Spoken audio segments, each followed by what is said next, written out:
Hello and welcome back once again to the Inquisitor podcast with me, Marcus Kauke. Today, my guest is Elodie Lavasseur. Elodie was a client of mine many, many moons ago. Although she hasn't aged, I clearly have. She's a neurocoach. She's a well-being coach. She is going to talk to us today about how you can take the first step to make the decision and then take that first step to change your life in a meaningful way. This is a subject very close to my heart. We're going to explore blind spot areas like worthiness and self-worth, the willingness to dare to dream bigger, our fears and self-limiting constraints and beliefs, our critical mind, our critical parent ego state. We're going to dig into why is it so few of us really bother to ask ourselves what we really want. I had to confront that this week, and it came as a revelation that I hadn't really paid that much attention to that. There were other things that I thought were more important, but I realized why there's a hole.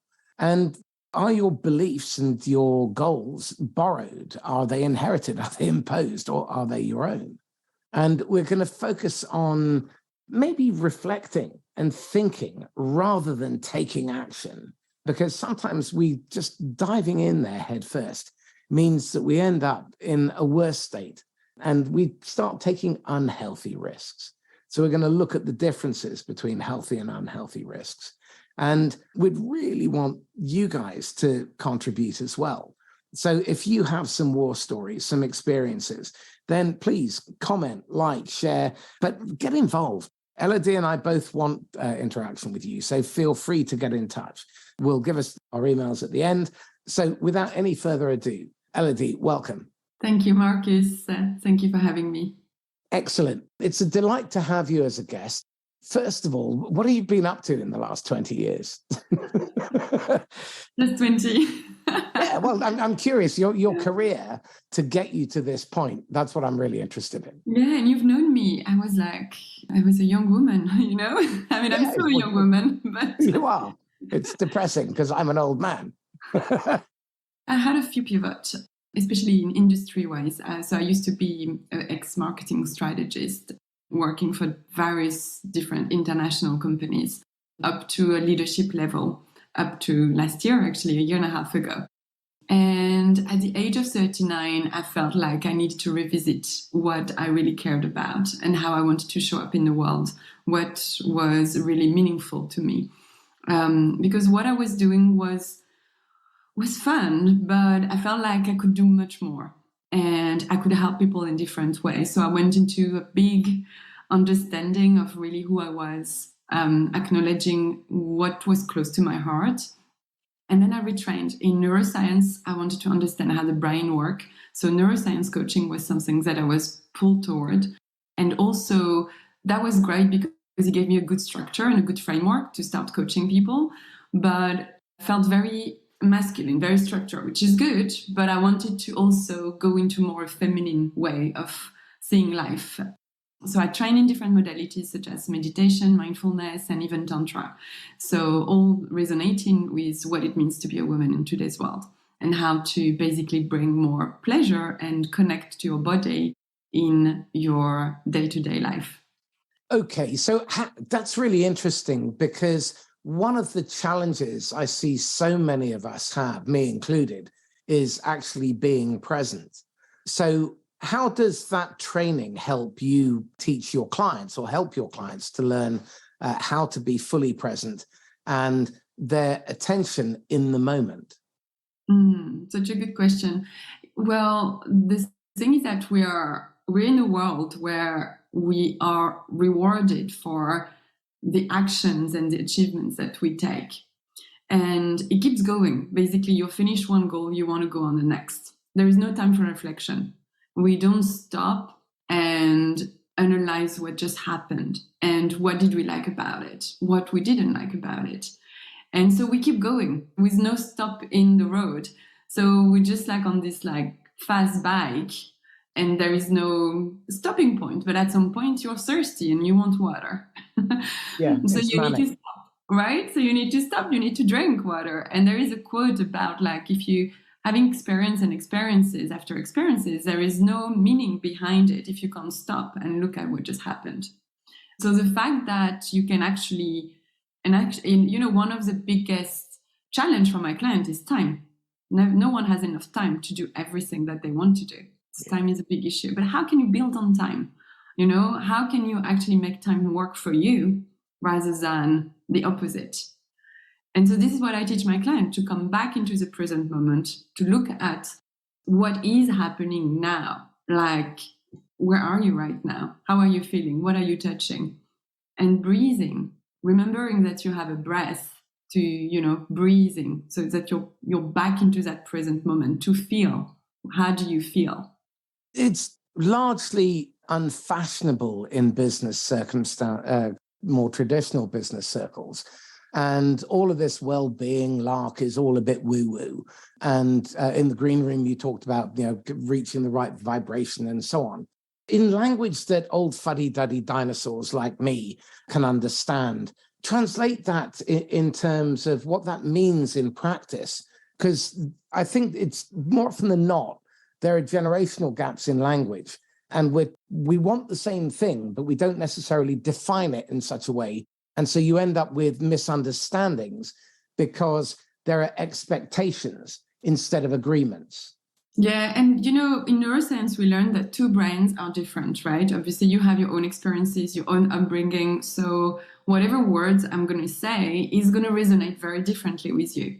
Like you said, difference in languages, difference in times. When I'm talking about like raising your vibration, when I'm talking about all those things, will have a different impact.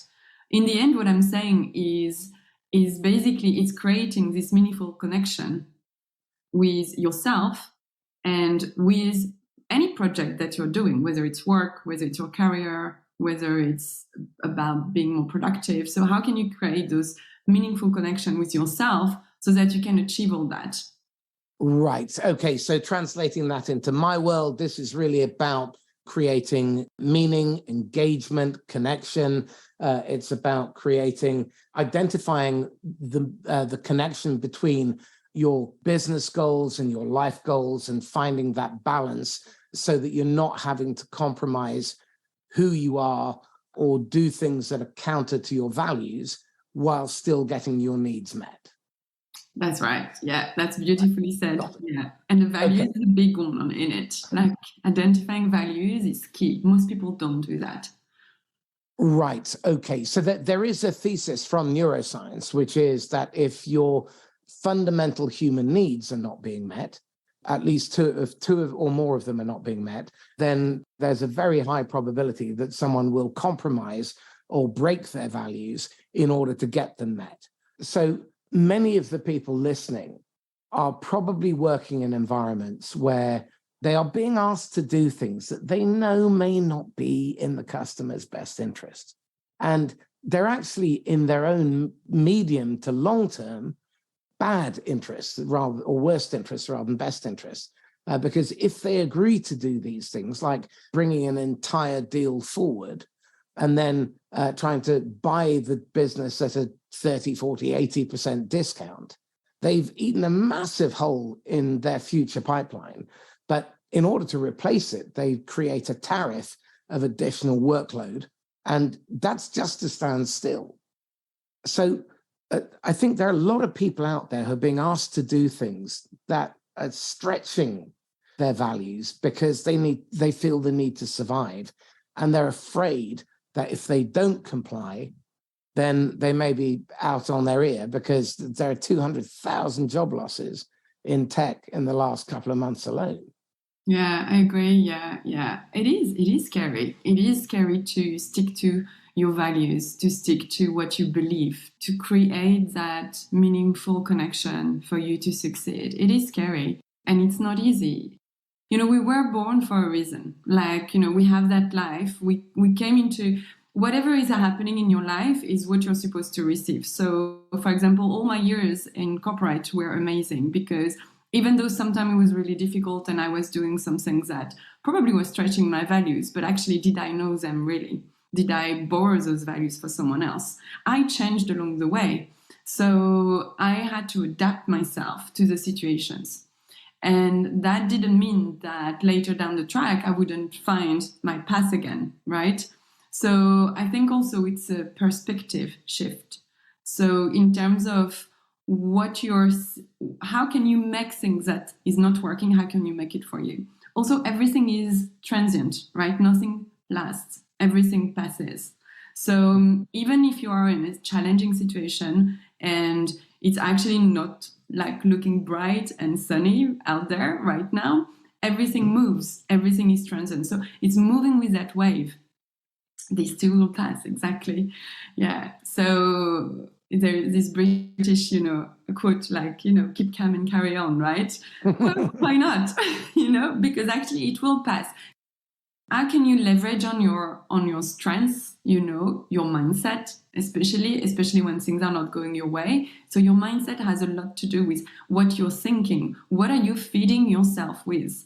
If you are just listening to the news, if you're just listening to, you're watching crap TV or whatever that is, then obviously you're going to be fed this and it's going to compound on the negative.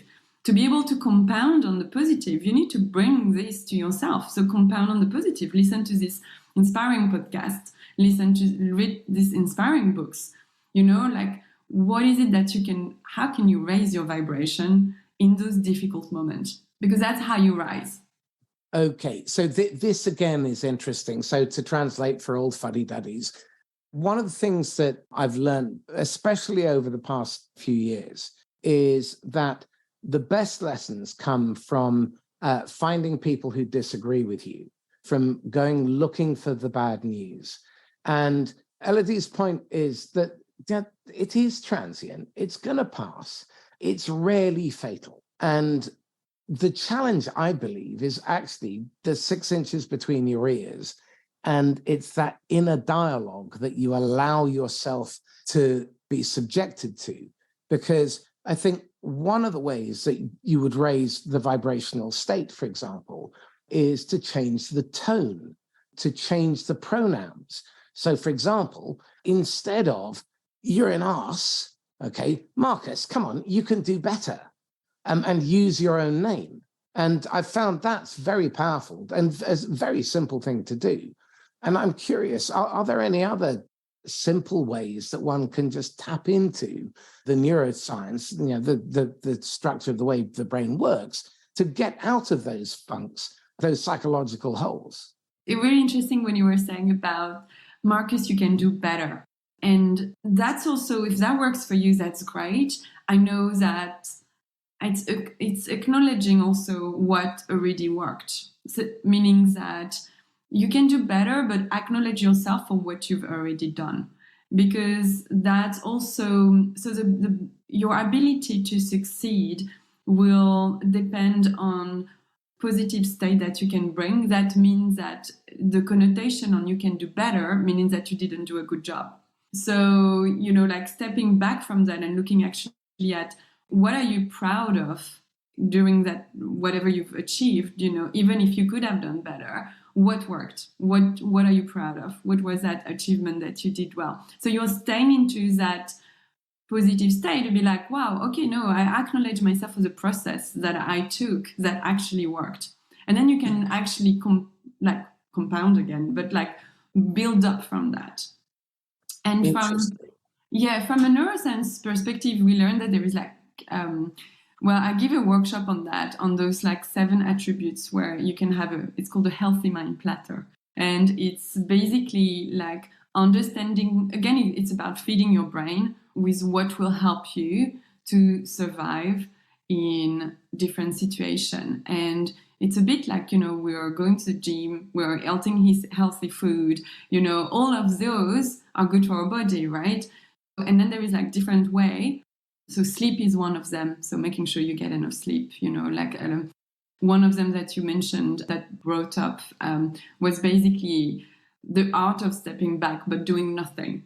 Meaning just look at the window and do nothing for 10 minutes. Can you hold that? Hard. Yeah. Yeah, because we're conditioned to just do, take action after action. Actually, we were just like machines.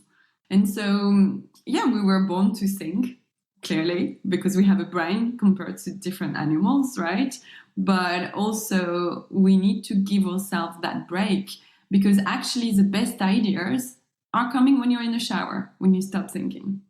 They're coming when you actually just wander your mind, when you're making your bed, when you're doing some things that are completely irrelevant.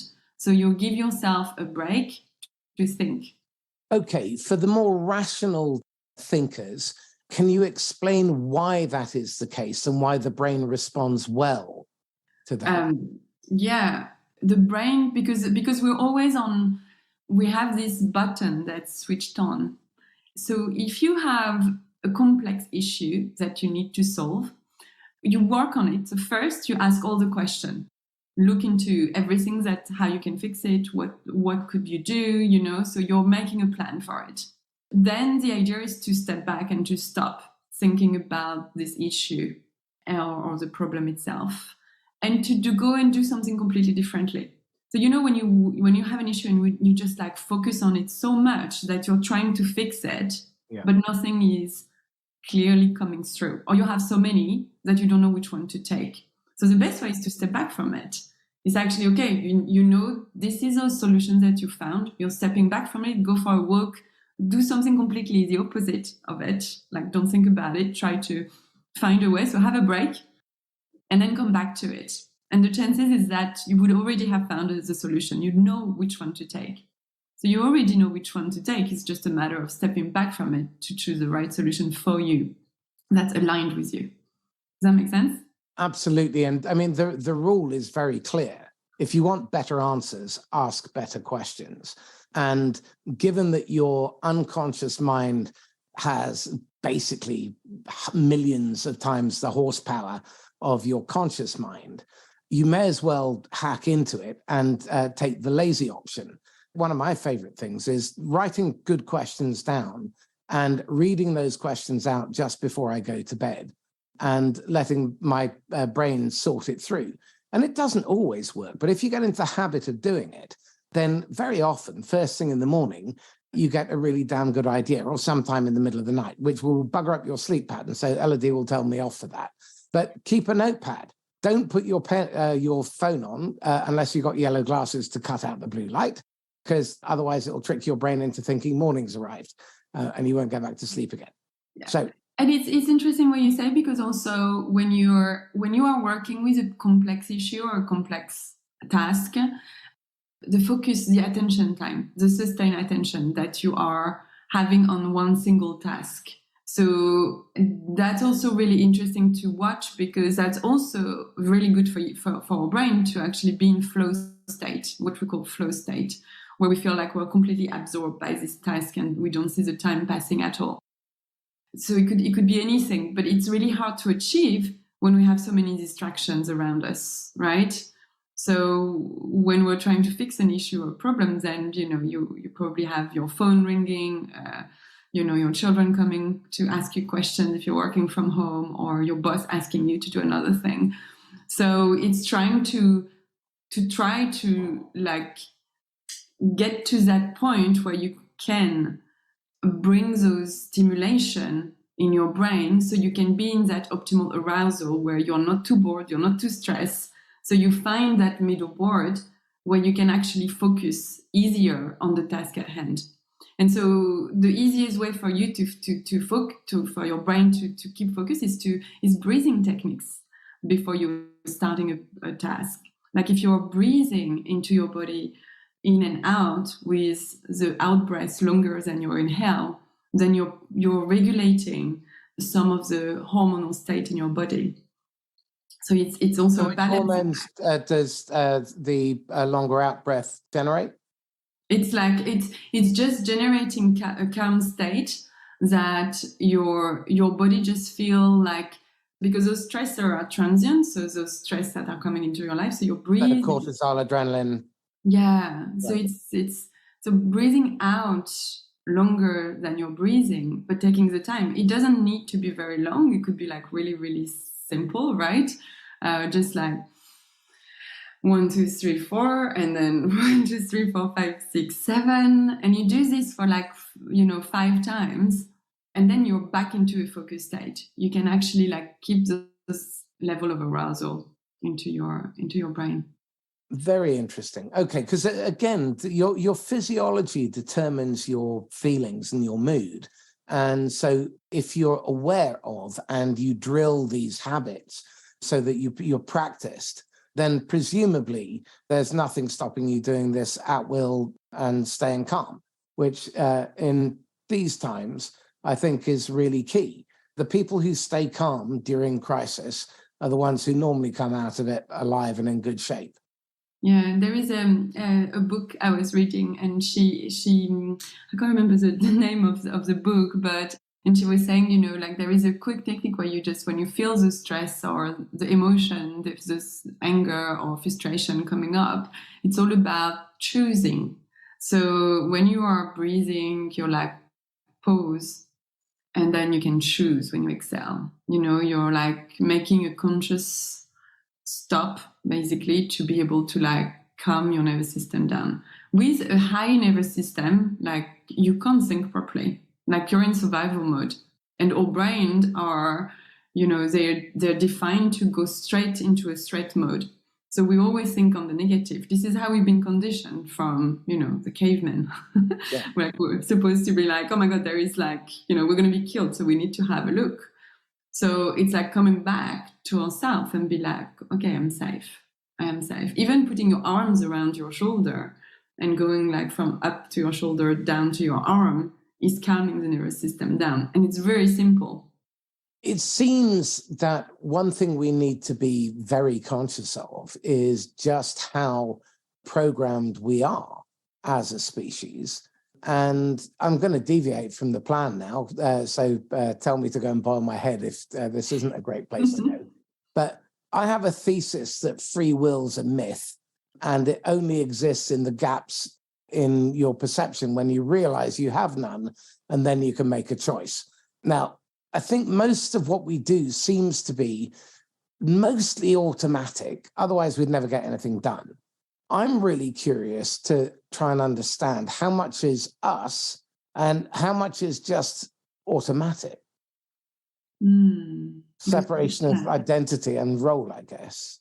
Yeah. I guess, you know, you will know when you're on automatic pilot, and well, you don't know until you become aware of it. So if you are making a conscious decision to become aware of your action and asking yourself this question, is this, you know, is this me, or is this my autopilot mode? In NLP, they often say that, you know, the trick is being able to get people out of trance because most of the time they're in it. Is that pretty much what we're saying here? Yeah, pretty much. I think so. Yeah, I would agree with you. Yeah. It's interesting. Last time I was talking to people, because when you look at, I'll go even deeper in terms of like school system, right? Who decide on what you're going to study at school? You know, who said that there is one size fit all for what you're going to study when you don't choose, you know, at the beginning, and then we're telling you you've got to choose one subject and this is your life. This is what you're going to be doing all your life. And this is not true.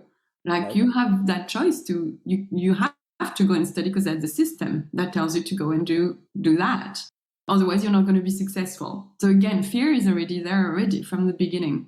What if you deviate? What if your dream or your soul is calling to a different purpose and you are going to, I don't know, do some sales or marketing or painting or, you know, become a magician? Who knows, right? You just got to try it out until you really all of the above. Yeah, all of the above. Exactly. There are so many similarities in everything that we do. So I think questioning, like, you know, science is there to be questioned as well. The truth in itself, one of my Tantra teachers used to say that the truth is peaceful. So when you know that it's true for you, then you should feel peace.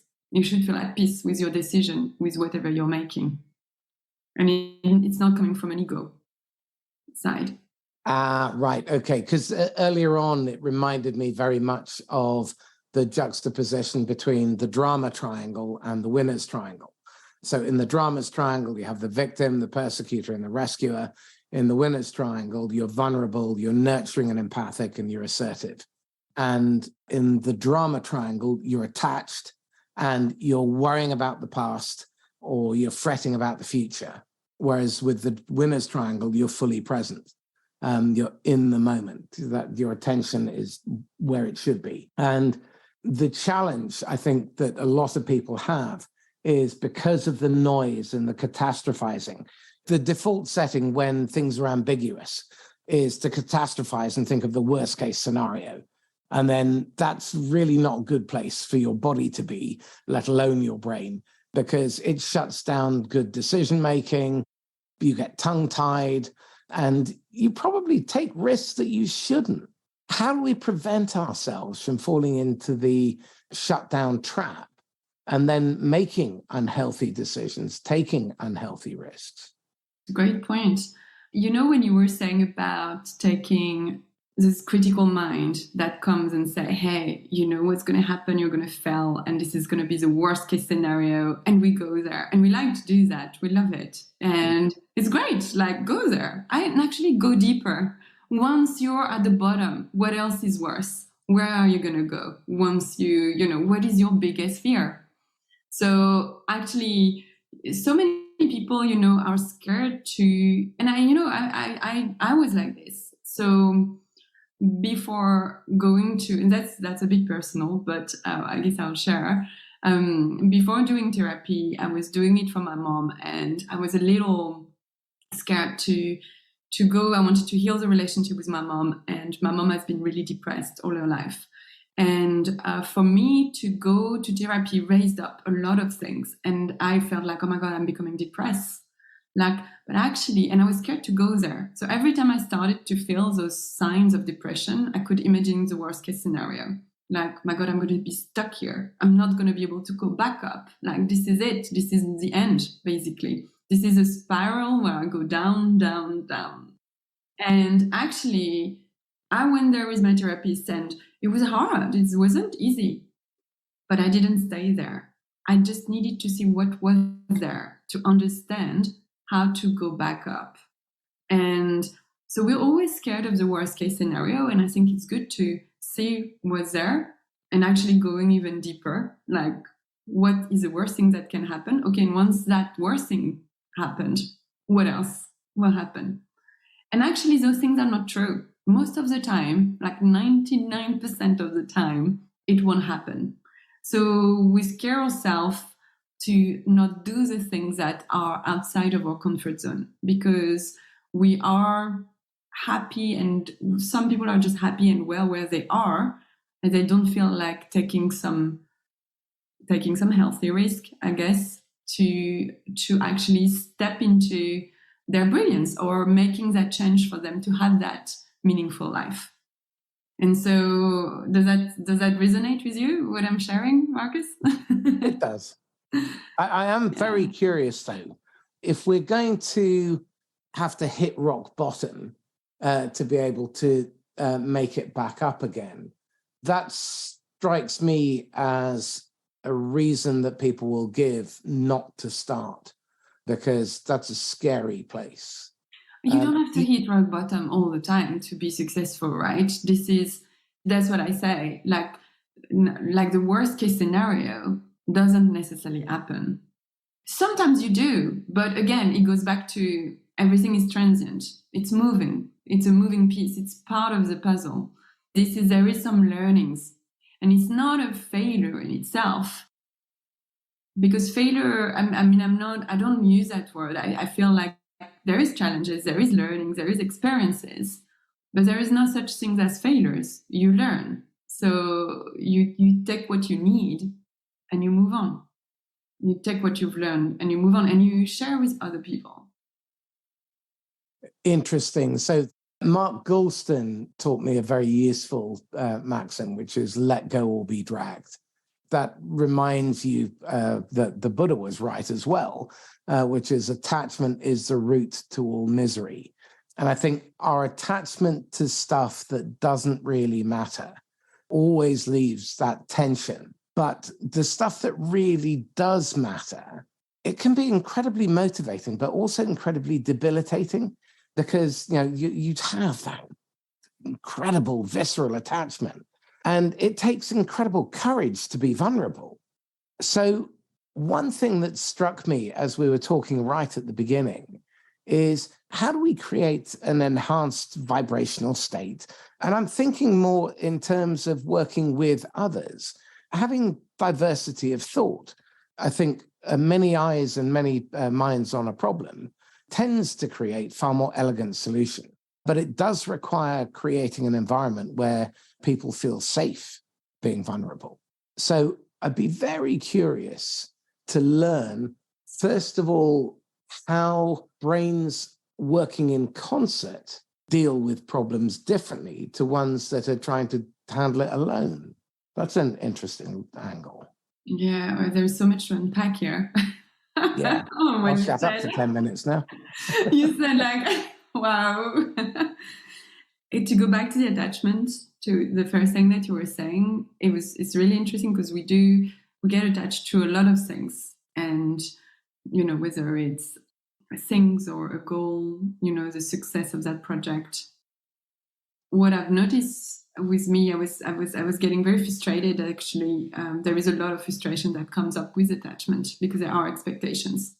And one of my teachers, she was really good because she said, actually, how can you take pleasure in the longing?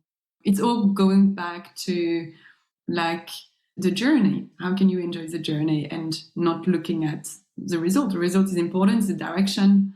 And I teach a lot about goal settings, and it's all about the journey in the end. How can you make the journey enjoyable? And how can you take that enjoyment into the longing? To go back to the vulnerability, to be able to express that vulnerability, especially in corporate, where we ask you to be in a certain way and to not to show emotions, or depending on where you work, and also in terms of leaders, that can create the psychological safety for others to be vulnerable, to have that space to open up about how they're really feeling about the project.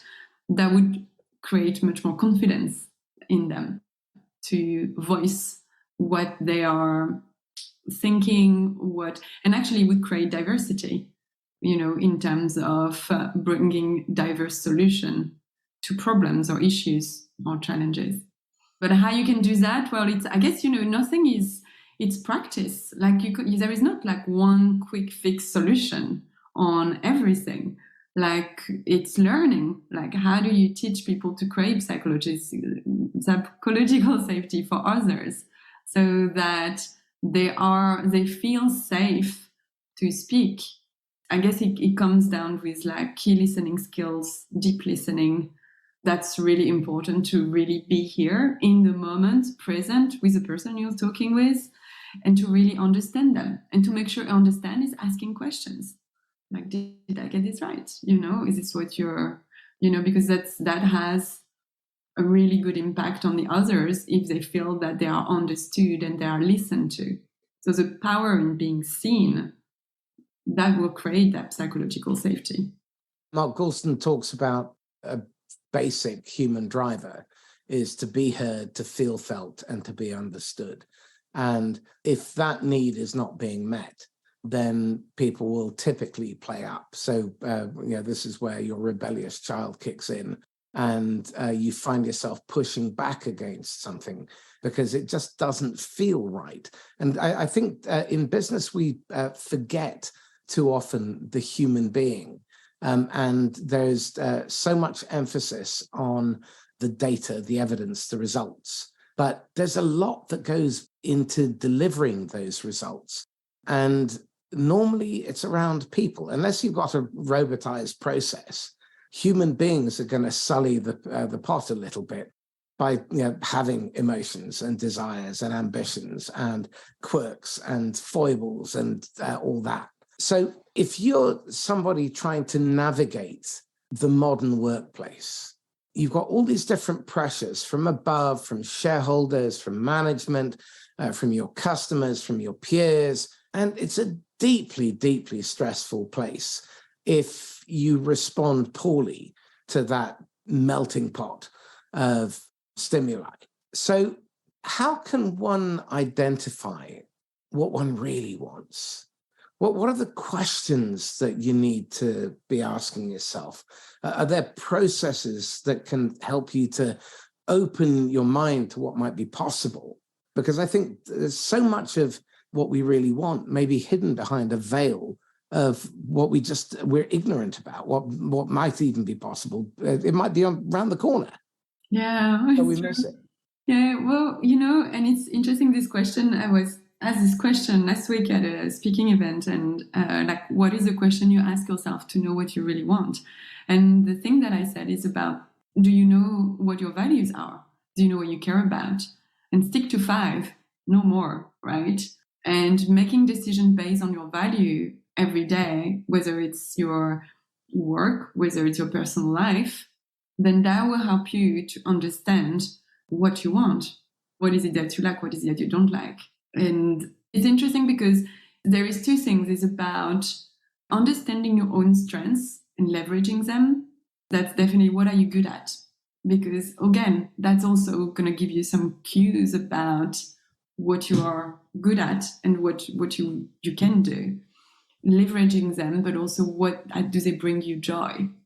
And that's super important when you work full time, like asking those questions. When I was with my team, it was about helping them to go bigger than just where you are now. Okay, you're in this role, you're in this company. What is it that you want to do? Like after that, we're talking about young people, right? 25 years old. And sometimes they're like, oh, but, and they were scared because they're like, oh, but you're asking me, like, what do I want to do, like in 10 years from now? Or, oh, of course I want to be here in this company. And, and I'm like, no, but what if, like... What do you really want to do? Yeah, like in a world of infinite possibilities. And you don't play in the finite game. And it's infinite. What could you do? And sometimes it's hard to answer until you get to know yourself. But that's a question that pushes people to understand who they are. And then there is a journey to take. So take that first step to understand who you are. How do you do that? Understand your strengths, understand your values, what brings you joy, what brings you frustrations. We're all human, we're complex. So the more you understand yourself, the better you can respond to situations, the better you can walk that parts in your life. I love it. It's fascinating. Yeah, I think that's probably, I see if something else is coming up, but I think for now, that's probably what I wanted to share. And another episode that is coming out, will probably have come out already by the time this comes out, was with a pal of mine, Antonio Garrido, and he's a huge proponent of journaling.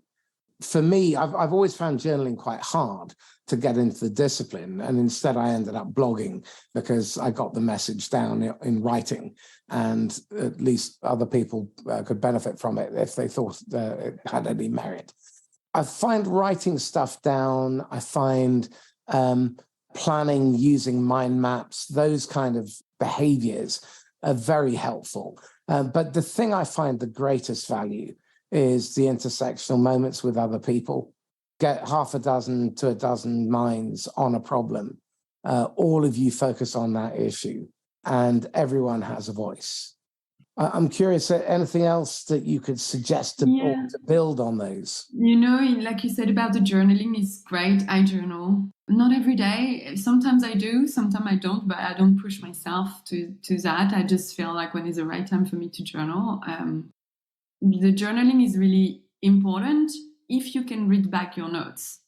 If you're just journaling for the sake of journaling, then no, it's not going to have an impact. If you are reading back your notes, then yeah, you can see and you can make the connection. There are words that you keep saying or you keep writing and they keep coming back. There are things that you are grateful for that keeps coming back. So write, even if you're not journaling about your day, you don't know what to write, just write what you're grateful for. That's a really good step to start. And then you will see that there's some connection with the things that you enjoy doing, the things that you're grateful for, the things that you value. It goes back again to your value. Gratitude is a big one. There is a book, this exercise. The book is called The Artist Way, and it's called The Morning Pages. So the author suggests that every morning when you wake up, you write 3 pages with not lifting your pen. Whatever it is, those pages are for you, and no one is going to read them. It's just you. So write whatever, is coming up. And that's really beautiful. I did this for like 2 months. And that was really empowering as well, because reading them back, I was like, wow, at the beginning I wrote, it was not very interesting, but then it got deeper and deeper. And it helps you to think as well and to see things in different perspective. It's easier to see your life back when you're looking at how you felt in this point in time and where you are now, to see what you can do next to jump into those bridges, basically, to help you to take those steps for a meaningful life. Yeah. And a very good tip, if you ever suffer from writer's block, ask a question. When you ask a question, your brain naturally goes off to find an answer. And if you answer the question to a timer of, say, 3 minutes or 5 minutes, where you're not allowed to take your pen off the paper and you're not allowed to correct and go back and edit, you just have to write a stream of consciousness answering that question. I've been doing that for about 14 years and I've never once suffered from writer's block. Yeah, that's really good. That's really good. Useful. Yeah, interesting. And it's the same if you want to start writing your book, and you don't know, there'll be a topic. Something comes up. Something always comes up. Just trust. It's about trusting yourself. If you want to write a book, write the conclusion first. So write the question, what are you going to conclude in your book? And then work backwards from there, because then you've got a direct line to the outcome. And another good tip I learned is write the book first and then go off and do your research. More often than not, if it's technical, go to the kids section, because then it's explained simply. Because if you can't explain your idea simply, then you probably don't understand it. And again, get into the discipline of writing. I mean, I find writing very cathartic and helps me drive many ideas into, or form a better basis of many ideas. So we've come close to time now. So I don't want to waste the last question.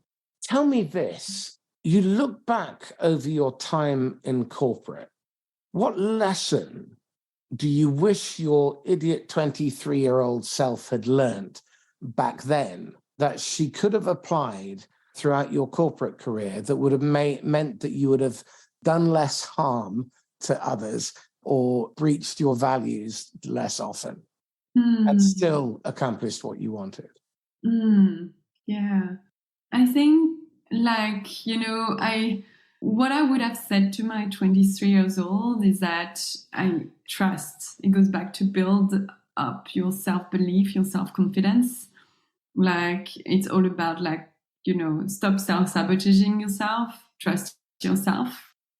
It goes back to what we were talking about, the fear of the worst case scenario, and probably get to know yourself, do what you love, what brings you joy. So get to know your values, get to know who you are. So I think when you're 23 years old it's a good thing to do. And, I wouldn't say much more than that, because it's all about don't worry as much as you did, because, things will come into place naturally. Your experience is key, is valuable. You have a voice and you can express it.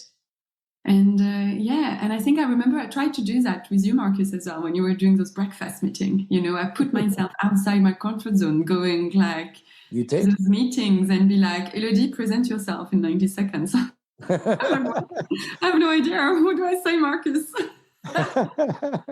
I've become more nurturing in my old age. Not much, but a bit. Okay, so let's finish off then on being able to manage risk appropriately. I think many people, when they're considering taking a risk, don't consider, can they live with the worst case scenario? They just allow themselves to catastrophize it. Because if you can't live with the worst case scenario, that would feel to me like an unhealthy risk. Are there any other good indicators that tell you that maybe you shouldn't be taking that particular decision about that particular risk because it's inappropriate for you and where you are contextually? Yeah, and I guess it's all about you'll feel it. You know when something is right, and when something doesn't feel so right. like you trust your intuition. I know it's a very feminine energy and that needs to be developed in a lot of people, but trusting your intuition is actually part of it. Yes, there is numbers, there is like you can do a plan and understand and put the plus and the cons on the table. You can do that as well, like to feel better. But at the end of the day is, what does your heart want? What do you think that risk is worth taking? In 10 years from now, would you regret not having taken it? Interesting. Because I see so many people in sales and management suffering quite stressful career choices, and one after the other. And net result is that they're suffering from unhealthy levels of stress that may be at least health damaging, if not life threatening, and damage relationships too. So what one final bit of advice would you give them if they're starting to feel like that? Well, it's close to burnout, right? And well, I guess, in my case, that's what happened. I did burnout at some point in my career because I wasn't aligned what I wanted to do. It didn't bring me as much joy. I didn't feel connected to what I wanted to do. So what helped me, because there is not, again, it's like there is no one advice or one particular tool that will help people. It's about trying what works for you and how you can get out of it. So one of them that really worked for me was actually stopping to give myself 100% to the things that didn't bring me joy and prioritizing what brought me joy. And so one of them was I couldn't make the decision to go home for Christmas in my family in France. And it's really hectic. It's it's a lot. And at that time, I was moving house. I was breaking up from a relationship. My work was so uninspiring. And I was like, well, I need to make space. And for me, that's what was bringing me joy, was to just like stay on my own, actually. Just like have a break from everybody, go into my introvert mode, have a bath, write, read, take that holiday as a holiday and just be with myself. And that really helped me. But it might not help other people, right? So it's because you need to create space to see your state, to get real with your feeling, to get real with how you are, and to decide on the next best thing to do for you. So I help my clients to do that. Like we get real. We stop, we aligned, and we see how we're going to move forward. I think you've really touched on something vital, which is that you need to learn to give yourself permission to feel worthy, to have that better future, and to learn how to establish boundaries. This isn't for me. Enough is enough. Elodie, this has been really wonderful. Thank you. It's been lovely catching up. Thank you, Marcus. It's been really good as well. Yeah, love it. Excellent. Yeah. How can people get hold of you? So people can reach me. So my company is called the Shine Bright Academy. So I have a website, theshinebrightacademy.com. You can also find me on LinkedIn with my name, Elodie Lavasseur, or on Instagram, Elodie Neurocoach. That's it. Excellent. Elodie, thank you so much. Thank you, Marcus, and thank you, everybody, for listening. Excellent. So Marcus Kauke signing off once again from the Inquisitor podcast. If you've enjoyed this, then please like, comment, share, and subscribe. Now, if you're tired of feeling trapped in a sales career that forces you to sacrifice your integrity for the sake of meeting expectations, and you want to reclaim control of your life, have deeper meaning and connection, and find more purpose in your work, feel that the work that you're doing is important, and protect your principles and values from the pressures and demands of your role, then drop me a line. There's a link in the blurb if you'd like to meet up. And also Elodie plays in this space as well. She's much nicer than I am. Give her a call. In the meantime, stay safe and happy selling. Bye-bye.